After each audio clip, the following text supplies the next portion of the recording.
अस्सलाम वालेकुम दोस्तों। तो पाकिस्तान इस वक्त दुनिया का दूसरा वो मुल्क बन चुका है जिसमें सबसे ज़्यादा बच्चे स्कूल से बाहर हैं और उनकी जो एज है 5 से 16 ईयर तक है।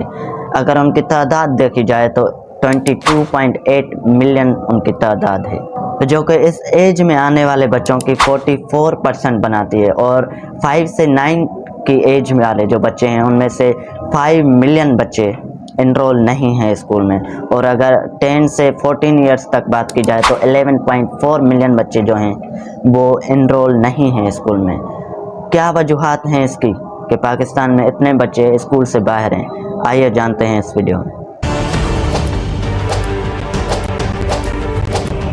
हुसूल इल्म के लिए गधे भी स्कूल पहुंच गए। तो जैसा कि पाकिस्तान दुनिया का इस वक्त 5वां वो मुल्क बन चुका है जिसमें पॉपुलेशन सबसे ज़्यादा है। और पाकिस्तान की पॉपुलेशन इस वक्त 24 मिलियन से भी ज़्यादा हो चुकी है। और उस पॉपुलेशन में इतने बच्चे अगर किसी मुल्क में एजुकेशन ना हासिल करते हों तो वो एक सबसे बड़ी ख़तरे की घंटी है। और पाकिस्तान में जो सबसे ज़्यादा इलिटरेसी रेट पाया जाता है वो दुनिया में दूसरे नंबर पे आता है पाकिस्तान।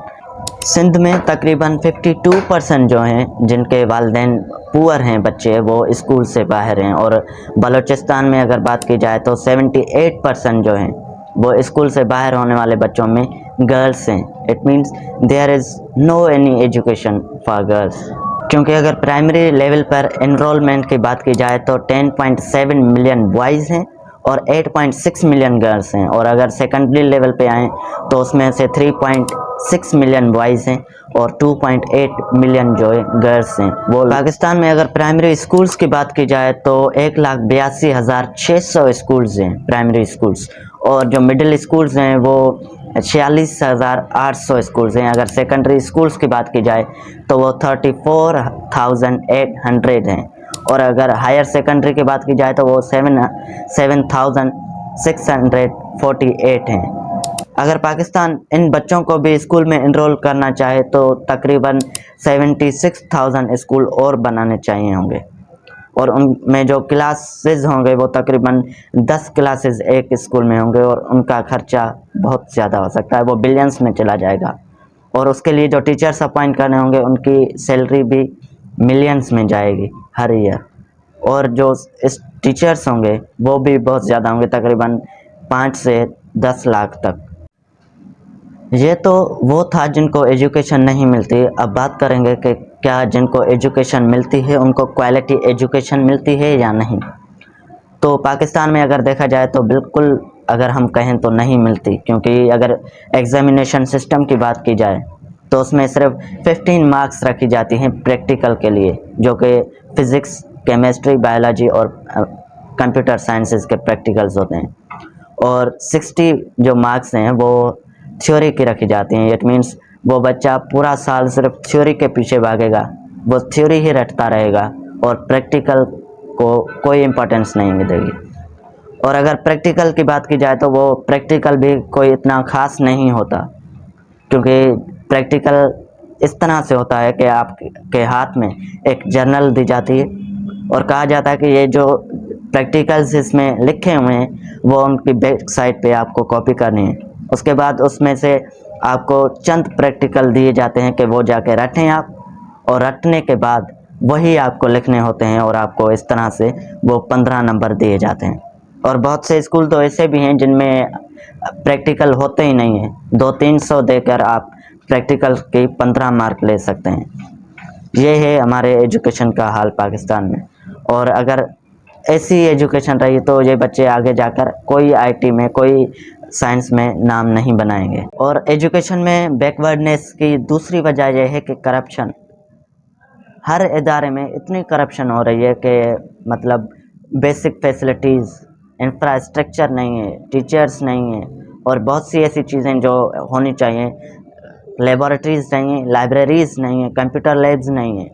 इन सारी सहूलत के बगैर, इन सारी जो फैसिलिटीज़ हैं उनके बगैर एक स्टूडेंट इस एज में, इस दौर में कैसे अपने आप को ग्रूम कर सकता है और वर्ल्ड के हिसाब से चल सकता है। बिकॉज़ इस वक्त दुनिया में सॉफ्टवेयर की नीड है, इस वक्त दुनिया में एआई की नीड है। अगर बच्चे को, पाकिस्तान में बहुत से ऐसे बच्चे हैं जिनको एआई का नाम भी नहीं पता कि AI क्या है, आर्टिफिशियल इंटेलिजेंस क्या है। और इस दौर में अगर उनको पता नहीं है कि AI है क्या, तो जिस दौर में वर्ल्ड AI में कॉम्पीट कर रही है, वो बच्चे क्या करेंगे और उस मुल्क का बेसिकली फ्यूचर क्या होगा आगे चल के, क्या वो मुल्क आगे चल के सर्वाइव कर सकेगा। और बहुत से जो रूरल एरियाज़ हैं उनमें जो हमेशा वडेरे होते हैं, जो जागीरदार होते हैं, वो स्कूलों में अपने गोदाम बनाए रखे हुए होते हैं और अपनी जो गधे और बकरियां और जो भैंसें हैं वो बंधी हुई होती हैं स्कूलों में। और बहुत से जुआरी जो हैं वो वहाँ पर जुआ खेल रहे होते हैं और बहुत से नशेबाज वहाँ पर होते हैं। मतलब स्कूलों को एक अड्डा बनाया हुआ होता है जुआ का, एक बदतरीन जगह जिसको एक दरसगाह होना चाहिए। तो पाकिस्तान में बैकवर्डनेस के ये काजेज हैं, इसके कुछ और काजेज भी हैं, जैसे गवर्नमेंट अभी तक कोई भी काम ढंग से नहीं कर रही है। ठीक है, जितनी भी एजुकेशनल पॉलिसीज़ हैं, जितनी भी आपने एजुकेशन के हिसाब से एजुकेशन को बेहतर बनाने के लिए पॉलिसीज़ बनाई, वो रद्द गई हैं, वो बेकार गई हैं। जैसे 2020 में PTI एक सिंगल नेशनल करिकुलम लाई थी, वो एक बदतरीन करिकुलम था, बिकॉज उसमें आपने जो पब्लिक स्कूल्स थे, जो प्राइवेट स्कूल्स थे, उनको आपने ले जाके मदारस के बराबर कर दिया था। बिकॉज जो 5वीं जमात तक मदारस में बच्चे पढ़ रहे थे, वो आपने प्राइमरी लेवल तक उससे भी ज़्यादा आपने नाजरा, अहादीस और दूसरी चीज़ें रखती थी एक प्राइवेट स्कूल के लिए, एक पब्लिक स्कूल के बच्चे के लिए, जिसको आपको साइंस पढ़ानी चाहिए थी। अगर आपको दीनी तालीम सिखानी है बच्चों को, तो उसके लिए मदारस से ज़्यादा अच्छी कोई सोर्स नहीं हो सकती। मदारस होते ही इसलिए हैं कि दीनी तालीम दी जाए और वहाँ अच्छी से अच्छी तालीम दीनी मिल सकती है। लेकिन अगर आप स्कूल्स में ये चीज़ लेके आएंगे, जो कि स्कूल का जो बेसिक मकसद है वो साइंस की तालीम है, जो कि इस वक्त दुनिया की नीड है, इस वक्त हमारे मुल्क की नीड है। और उस सिंगल नेशनल करिकुलम की बहुत सी जो बदतरीन चीज़ें थी, वो ये थी कि उसमें आपने इंग्लिश में, उर्दू में, इवन बायोलॉजी में, 9th क्लास की जो बायोलॉजी है उनमें आपने इस्लामिक चैप्टर्स और जो आयात हैं वो आपने ऐड करते थे। तो वो बच्चे जो कि हमारे रिलीजन से बिलोंग नहीं करते, जो कि माइनॉरिटीज़ हैं, उनके लिए आपने क्या मतलब सेकंड प्लान किया। बिकॉज़ अगर एक नॉन मुस्लिम बच्चा है, उसको क्लास में इंग्लिश में आप इस्लामियात के चैप्टर सेट कर देंगे, तो वो सीखेगा कुछ नहीं, वो सिर्फ रटेगा उन चीज़ों को नंबर्स लेने के लिए। और जब ये बात उस वक्त के एजुकेशन मिनिस्टर से पूछी गई, तो उन्होंने कहा कि हम नॉन मुस्लिम बच्चे जितने भी होंगे, जब वो पीरियड हो रहा होगा उनको क्लास से बाहर निकाल देंगे। तो वो बाहर जाके क्या करेंगे क्लास से? उनको आपने क्लास में रखना है, उनको आपने सिखाना है, because they are the part of our nation. वो हमारे मुल्क में रहते हैं, वो हमारे मुल्क के लिए ही आगे कुछ करेंगे। और अगर बात की जाए पाकिस्तान के एग्ज़ामिनेशन सिस्टम के हिसाब से, तो वो बहुत बदतरीन है। आप पेपर तो दे के आते हो, लेकिन आपको पता नहीं होता कि आप फेल होंगे या पास होंगे, क्योंकि यहाँ पर बायोलॉजी, मैथमेटिक्स, केमिस्ट्री, कंप्यूटर, ये पेपर्स आपका उर्दू पढ़ाने वाला टीचर्स जो है वो चेक कर रहे होते हैं। और अगर उर्दू पढ़ाने वाला टीचर आपका बायो का पेपर चेक करेगा, तो वो उसको खुद ही कोई चीज़ समझ में नहीं आएगी, तो वो क्या उसमें से कॉन्सेप्ट लेगा और क्या मार्क्स देगा। तो यहाँ पर जो भी एग्ज़ामिनेशन सिस्टम होता है वो सिर्फ रट्टे के बुनियाद पर होता है कि आप रट के आएँ, जो आपने पूरे साल में पढ़ा है वो रटें, और 3 घंटे के एक पेपर आपको दिया जाता है, एक शीट दी जाती है, उसके ऊपर आपने वो उल्टी करनी होती है कि ये पढ़ा है हमने पूरे साल में, और फिर आपको नंबर दिए जाते हैं। लेकिन वो नंबर भी आपके किसी काम के नहीं होते, क्योंकि अगर आपके पास वो स्किल नहीं है, वो आपके पास प्रैक्टिकल नॉलेज नहीं है, तो ये नंबर आपके लिए कोई मायने नहीं रखते। तो इस सिस्टम को बेहतर बनाने, और अगर आप चाहते हैं कि इस वक्त जो दुनिया इतनी तेज़ी से तरक्की कर रही है, आप उनके साथ चल सकें, उनके कंधे में कंधा मिला के चलें, ठीक है। तो उसके लिए आपको एजुकेशन देनी होगी बच्चों को। एजुकेशन जिनको मिल रही है उनको बेहतर देनी होगी, क्योंकि इस वक्त हम किसी भी नेशन से मुकाबला नहीं कर सकते अगर हमारे पास एजुकेशन का हथियार नहीं है। नेल्सन मंडेला ने कहा था ना कि education is the most powerful weapon which we can use to change the world. अगर आपने दुनिया को चेंज करना है और दुनिया को दिखाना है कि हम भी एग्जिस्ट करते हैं, बिकॉज़ दुनिया नहीं जानते कि पाकिस्तान भी कोई है, पाकिस्तान में भी कुछ चीज़ें हैं। तो अगर आप दुनिया को दिखाना चाहते हैं तो you have to make your education better. Pakistan बनने के बाद ही कायद आज़म ने कहा था कि education is the matter of life and death for Pakistan. यानी अगर आप एजुकेशन नहीं लेंगे तो आप कुछ भी नहीं कर पाएंगे। दुनिया इतनी तेज़ी से तरक्की कर रही है, और अगर आपको अभी भी समझ में नहीं आ रही है, बिकॉज़ इस वक्त जो पाकिस्तान का लिटरेसी रेट है वो बहुत कम है दूसरी दुनिया के हिसाब से। बिकॉज़ अगर हम बंगाल की बात की जाए जो 1971 में हमसे अलग हुआ, तो उनकी इस वक्त जो टेक्सटाइल इंडस्ट्री है वो पाकिस्तान से बहुत ऊपर है। They are going faster than us. वो जो हैं हमसे ज़्यादा तरक्की कर रहे हैं इस वक्त, हमें उनसे सीखना चाहिए। और अगर आप चाहते हैं कि आगे चलकर ये जो स्टूडेंट्स हैं, ये जो यूथ है हमारे, वो पाकिस्तान को बेहतर बनाएं, तो उनको एजुकेट करें। इससे कुछ नहीं होगा कि आप कहें कि हम लोग जो है सैलरी नहीं लेंगे।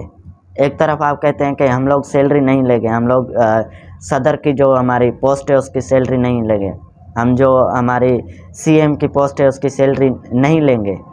इससे कुछ नहीं होगा, बिकॉज़ आप एक तरफ मीडिया पे ये बयानात देते हैं और दूसरी तरफ आप 3.25 करोड़ की बजट जो है इशू करवाते हैं सिर्फ गाड़ी के टायर चेंज करवाने के लिए।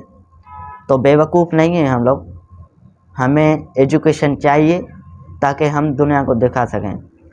हमारे पास बहुत पोटेंशियल है, हमारे पास बहुत टैलेंट है, लेकिन उसको पॉलिश करने के लिए हमें सपोर्ट चाहिए गवर्नमेंट की। और अगर आपको लगता है कि ऐसा नहीं है, तो एक मिसाल देना चाहता हूँ कि जब अमेरिका जापान पर हमले कर रहे थे, उसके 2 सबसे बड़े शहर हिरोशिमा और नागासाकी तबाह हो रहे थे, और तबाह हो चुके थे बल्कि। तो उस वक्त जो जापान का प्रेसिडेंट था उसने कहा था कि लेट द पीपल डाई, लोगों को मरने दो, अगर वो मर रहे हैं तो कुछ भी नहीं करो, सिर्फ अपने टीचर्स और स्टूडेंट्स को सेव करो, because they are our future. वही हमारा मुस्तकबिल में नाम करेंगे, और उन्हीं की वजह से हम इस वक्त तो बर्बाद हो रहे हैं, लेकिन मुस्तकबिल में एक अजीम कौम बनकर सामने आएंगे। और अब आप जापान को देख रहे हैं कि अब जो भी चीज़ आप ले रहे हैं, अगर उसके ऊपर मेड इन जापान लिखा हुआ है तो आप कहते हैं कि इससे ज़्यादा अच्छी चीज़ और कोई नहीं हो सकती। ठीक है, सीखें उनसे कि वो किन हालात से निकले हैं। आपके पास तो फिर भी ऐसे कोई हालात नहीं आए, लेकिन आप अभी भी बैकवर्ड हैं एजुकेशन में। तो इस वक्त जो दुनिया है वो मिशन 30 और मिशन 50 देख रही है। उस वक्त हम इतने पीछे हैं, तो जब दुनिया 30s में और 50s में होगी तब हम कहाँ होंगे। अगर हमें उनके साथ चलना है तो हमें एजुकेशन लेनी होगी। इस वक्त इज़राइल जो है, जिसको हम गालियाँ दे रहे हैं और देनी भी चाहिए, वो सबसे ज़्यादा नोबेल प्राइज़ विनर कंट्री है। उसके जो इज़राइल के जो साइंटिस्ट हैं उन्होंने सबसे ज़्यादा नोबेल प्राइज़ लिए हैं, और पाकिस्तान में सिर्फ 2 नोबेल प्राइज़ हैं। गवर्नमेंट का काम है। आखिर में यही कहना चाहूँगा कि अगर आपको दुनिया के साथ कॉम्पीट करना है और दुनिया के साथ साथ चलना है, तो अपने बच्चों को, अपने जो यूथ है उसको एजुकेट करें, ताकि वो आगे चल के हमारे कौम को, हमारे मुल्क को दुनिया के सामने दिखा सकें कि पाकिस्तान भी दुनिया में एग्जिस्ट करता है और पाकिस्तान में भी टैलेंट है। Thank you.